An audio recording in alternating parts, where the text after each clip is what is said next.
Olá, eu sou Thomas Traumann e esse é o Traumann Traduz, o podcast direto ao ponto e sem enrolação.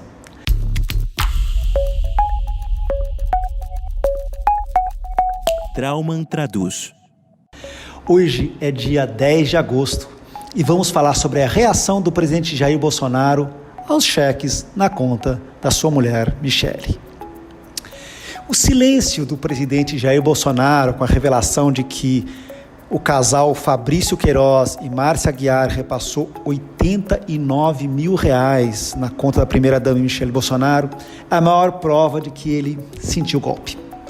No fim de semana, o presidente tentou mudar o assunto, se solidarizou com o povo libanês, coisa que ele nunca fez em nenhum outro momento, e convidou o ex-presidente Michel Temer para representar o Brasil nos esforços para ajudar o país. Pura cortina de fumaça. O que importa mesmo é que a primeira-dama não tem um cargo. A primeira-dama não é uma função pública. Michele Bolsonaro é uma cidadã comum que pode ser investigada pela Receita Federal, pelo COAF e pela Promotoria do Rio de Janeiro por lavagem de dinheiro no esquema das rachadinhas. Todos nós, depois de 1 ano e meio, já conhecemos bem o presidente Jair Bolsonaro. Nada o atinge mais do que um golpe na sua família.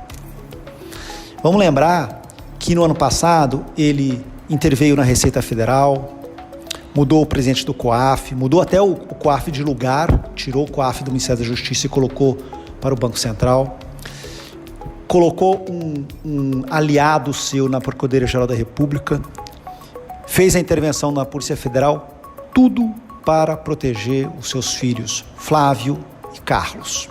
O Flávio, que hoje é senador e era deputado estadual no Rio de Janeiro, está todo enroscado no processo das rachadinhas. O Carlos é o grande cérebro por detrás do gabinete do ódio, esse sistema que manipula uma milícia digital para atacar ministros do Supremo, políticos, jornalistas e youtubers de oposição.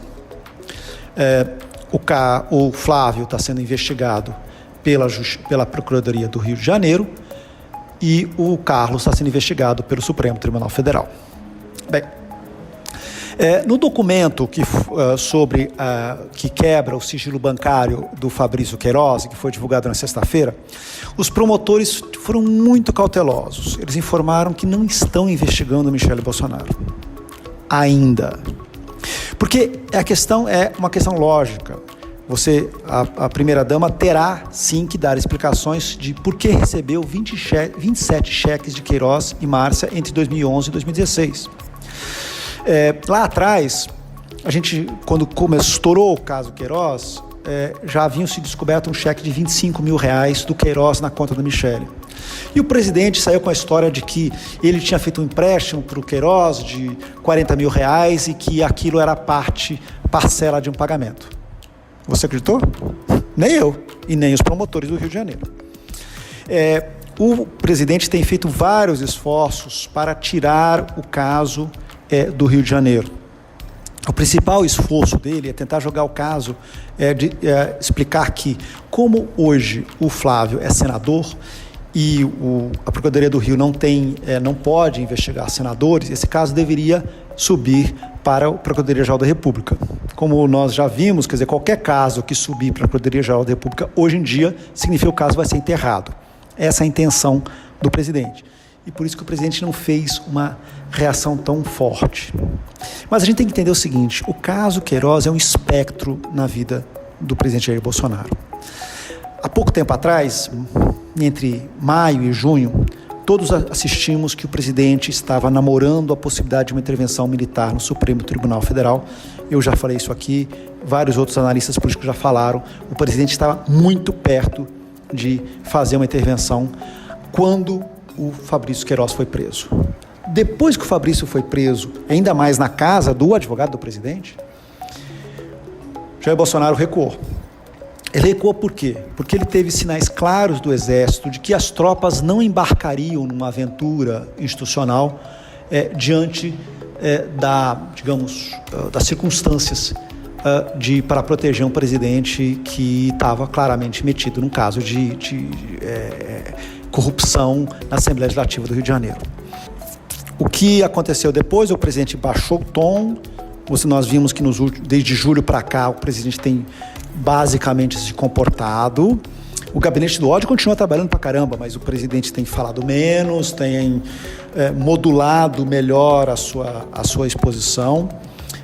E enquanto isso, tanto o governo quanto o Flávio têm feito recursos à justiça sobre a questão do Queiroz, totalmente dentro das regras do jogo, vamos dizer assim. A gente pode concordar ou discordar das decisões que foram dadas, por exemplo, a decisão de enviar o Queiroz para a prisão domiciliar, mas elas são totalmente legais. Houve um recurso, o recurso foi aceito, acabou. Não há mais uma ameaça institucional. Acho que isso é uma coisa importante para a gente explicar. Por que o presidente recuou? Recuou porque ele sabe que esse é um fantasma que volta a assombrá-lo. Vamos lá lembrar quem é o Fabrício Queiroz. O Fabrício Queiroz, ele trabalha com a família Bolsonaro desde o princípio, quer dizer, desde os anos 90 ele trabalha com a família Bolsonaro. Trabalhou muito tempo com o próprio Jair e depois agora com o Flávio. Ele era o operador desse esquema de rachadinhas. Que é o esquema de rachadinhas? O esquema em que parte dos salários dos servidores, ou até ou quase a totalidade dos salários dos servidores, volta rachado, né? Volta para o político. Os políticos, muitos políticos fazem isso não é uma surpresa. A Procuradoria descobriu que a maioria dos deputados estaduais do Rio de Janeiro faz isso, entre eles o Flávio Bolsonaro.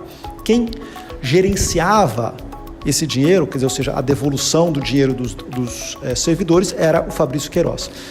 Entre 2007 e 2018, a gente vai fazer uma conta muito simples, entre 2007 e 2018, estamos falando aqui, portanto, de 11 anos. Se a gente somar todos os salários do Fabrício Queiroz, como policial militar e como assessor do Flávio Bolsonaro, ele recebeu R$1.600.000, ok? Tá bom. Nesse mesmo período, você teve mais R$2 milhões em depósitos, em 483 depósitos feitos por outros servidores do gabinete do Flávio Bolsonaro. E ainda teve outros R$900 mil depositados em dinheiro, em espécie, sem identificação.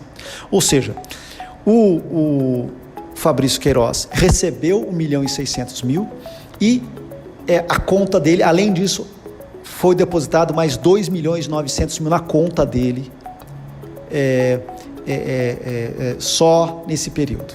Então, a gente vê aqui que é um claro sistema de corrupção, em que, e isso é a questão principal, parte desse dinheiro ficava com Queiroz, mas parte desse dinheiro, a gente já viu, pagava contas dos filhos do Flávio Bolsonaro, pagava contas de trabalho do Flávio Bolsonaro, e agora descobrimos que também eram depositados alguns recursos na conta do Michele Bolsonaro. Isso aqui é um crime de corrupção, ponto. Não há uma discussão sobre se isso é pouco ou se isso é muito. Se R$4 mil na conta da primeira-dama é muito ou é pouco. Se R$89 mil na conta da primeira-dama é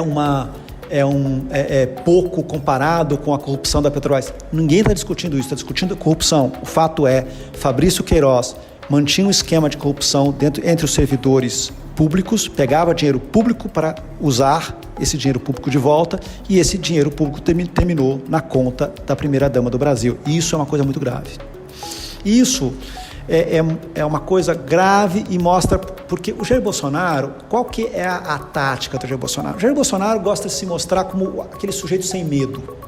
Ele enfrentou a morte naquele atentado durante a campanha eleitoral, ele enfrenta os petistas, ele briga com a TV Globo, ele briga com o Congresso, ele chama os deputados de chantagistas, ele brigou com o presidente da França, ele disse que o Supremo Tribunal está querendo restringir o poder dele, ele brigou com o Sérgio Moro, quer dizer, esse é o homem, né? É o Jair sem medo.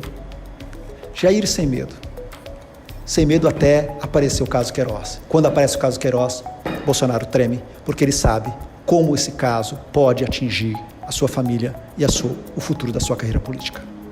Eu sou Thomas Trauman e esse foi o Trauma Traduz de hoje. Eu volto na semana que vem. Se cuidem. Tchau, tchau.